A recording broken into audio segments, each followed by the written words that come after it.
Folks, welcome back. I was wrong. I was under the impression that Prismatic Evolutions was not short printed. I was under the impression that the reason we are seeing these ridiculous price points pre-release on the set is everyone and their brother was coming out of the woodwork wanting to order Pokemon product. Anyone with a distribution account was wanting to get some. You had sports card stores wanting to get product for the first time. You had other TCG stores wanting to order more Pokemon than they ever had before. You have every mom and pop shop coming out of the woodwork saying, I don't want 1 or 2 cases like I normally order. I want 10 or 20 or 50 or 100 cases. And this was the reason that there was so little to go around, because there were just too many mouths to feed from the distributor. When in fact, I got information this morning, distributors did in fact get less Prismatic Evolutions product than they did of previous specialty sets. Less than they did of Shrouded Fable, less than they did of Paldean Fates, less than they did of 151. And this tells all of us our anger has been misplaced. Everyone is running around trying to find somebody to point the blame at, someone to point their finger at. It's the evil scalpers' fault. It's the evil investors. These evil stores are price gouging everybody. If you want to be angry at somebody, turn your weapons to the Capitol.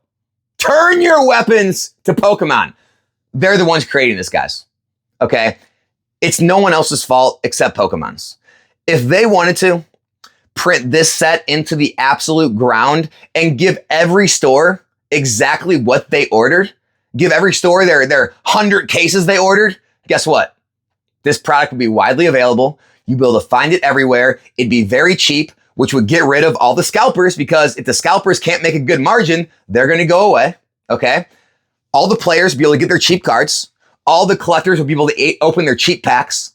All the investors would still be able to buy the product and put it away for however many years we like to hold it, right? And there'd still be enough to go around so no one would hate the investors again. The stores would still make money, because even though the margins would be less, they'd be selling more of it, so the volume would make up for the lower margins, and everyone would live in peace and harmony once again. However, for whatever reason, Pokemon doesn't want that. They're purposely creating this artificial demand, this artificial scarcity, and it's unclear what would happen if they printed double or triple the amount. My personal opinion is exactly what I just said. I think everyone would live in peace and harmony. Maybe some of the prices would go up to 60, 70 in ETB. But that's not enough to get everyone too upset, right? The fact that they're printing less of the most hyped set in the era other than 151 is mind-blowing. By the way, if anyone was around for 151, that product was very cheap out of the gate. It was everywhere, right? People didn't want to buy it and invest in it because they felt it was severely overprinted. The UPCs were so overprinted at the time that you could go to local card shops and buy them for $80 and $90. Costco had them for $80 and $90, right? You could buy cases on eBay for in the 300s, right? Nobody felt like there was a shortage of supply or you had to rush to buy them. I remember I was in Florida.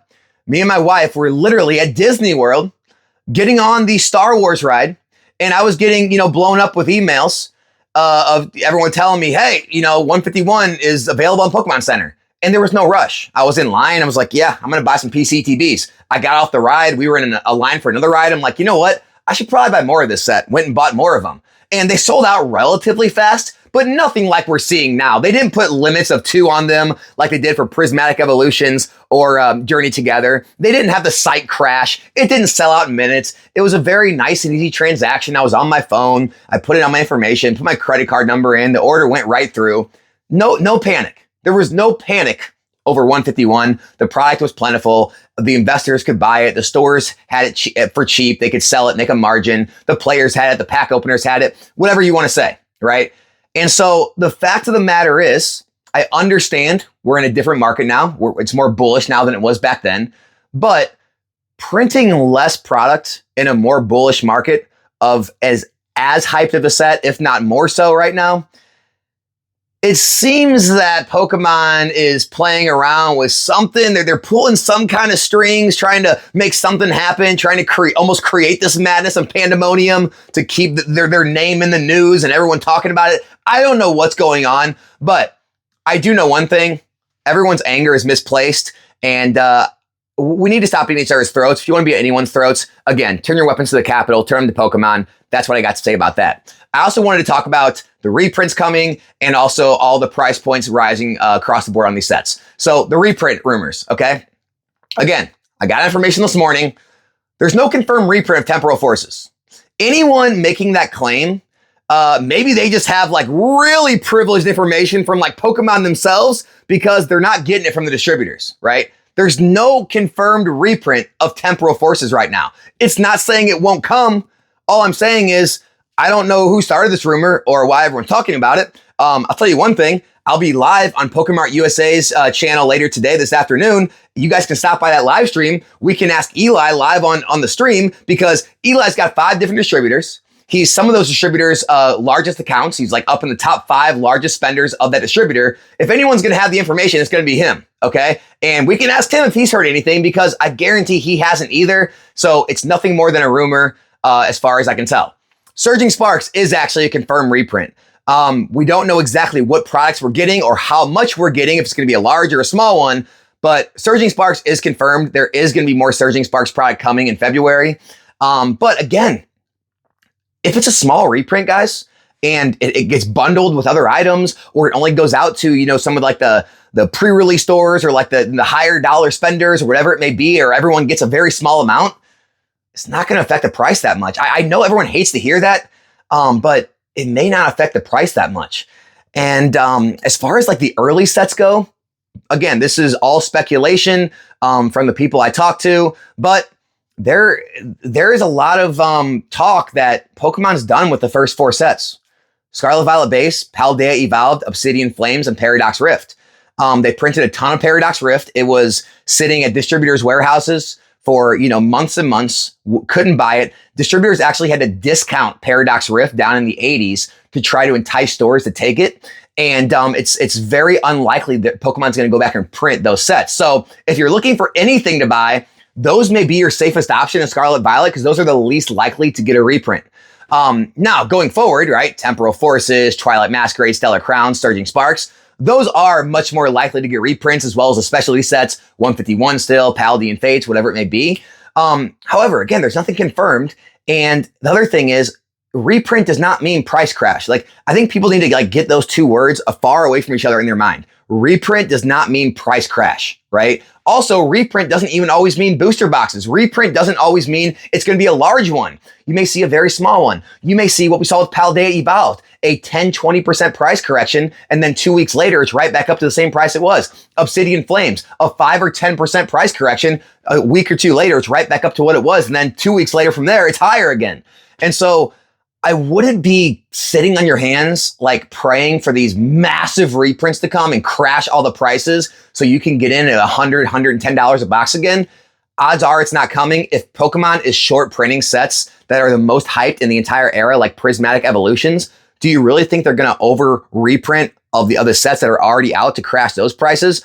It does seem like, again, speculation. I have no proof of this, but it does seem like there is a very purposeful effort, I would say, by Pokemon to raise the prices of their items, both at retail and on the secondary market. It does seem like as if they want their products to be more expensive, released at higher price points, closer to MSRP.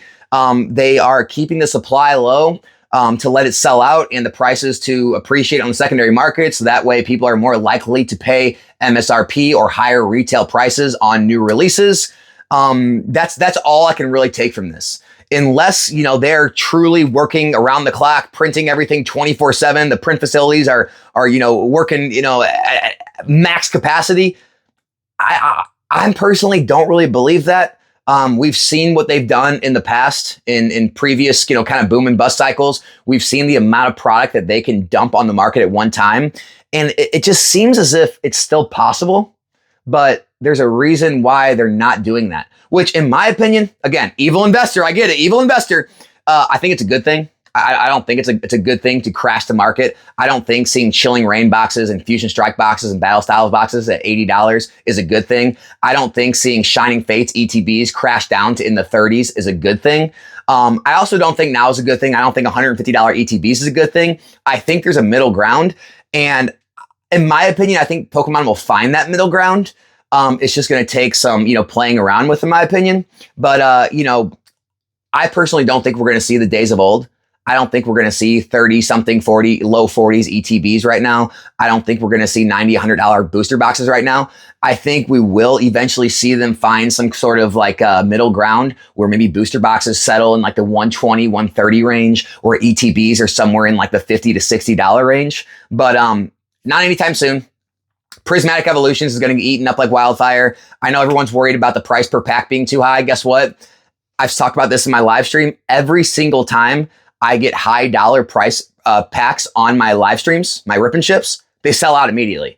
Evolving Skies, sell out. Hidden Fates, sell out, right? XY Sun and Moon sets, sell out. The reason for that is people are more okay with paying more if the chase is higher, right? So a good example is people would rather pay $20 for a booster pack if they have a chance to hit a $500 to $1,000 card than pay $5 for a booster pack if the biggest chase in the set is like $30 or $40. Does that make sense? Like, people want that chase, and a lot of people are willing to pay for that chase. And so I truly believe Prismatic Evolutions packs, even though they're as high as they are, they're probably still going to sell very well because people just want to chase that God tier card. It's the reason the sports card community will pay, these crazy prices from these really high dollar boxes, because they want to pull those one of ones, right? They want to pull those one of fives. They want to pull that auto. They want to pull whatever it may be. And I think, the Pokemon hobby is the same way. Even though we don't have serialized cards and we don't have any of those like God tier rarities you might see in other TCGs, we are starting to have very expensive cards. We've seen it with the Pikachu. Before the Pikachu, it's the Greninja. And it looks like this Umbreon is going to be even more than both of those. And people are going to want to chase that freaking card. And so it's unclear how everything's going to settle. In my opinion, at release, we'll probably see some sort of a price stabilization, if some drops. But 2 weeks, a month after release, I truly think all these booster packs and ETBs of Prismatic Evolutions are going to be more. If you're asking me 6 months, a year from now, no idea. Reprints may come, anything could happen, right? You might be able to find ETBs at $70 or $80 again. But as of right now, market's too hot. People want to chase the cards. They're going to buy the packs. Is what it is. I want to end this video, guys. I talked about my live stream, but follow my Instagram account. I'm going to leave my Instagram link at the top of the description, top of the comment section. Anyone watching this video, you haven't followed my Instagram? Follow me on Instagram. I'm trying to build a following there too, to try to kind of be like a multi-thread across the social media realm. And so I would appreciate all you guys if you do. It takes like 5 seconds. Just click the link, follow it. Really appreciate that for anyone that does have Instagram. But that's all I got today. Subscribe if you're not too, by the way, and I'll be back here in a new one soon. I'm out.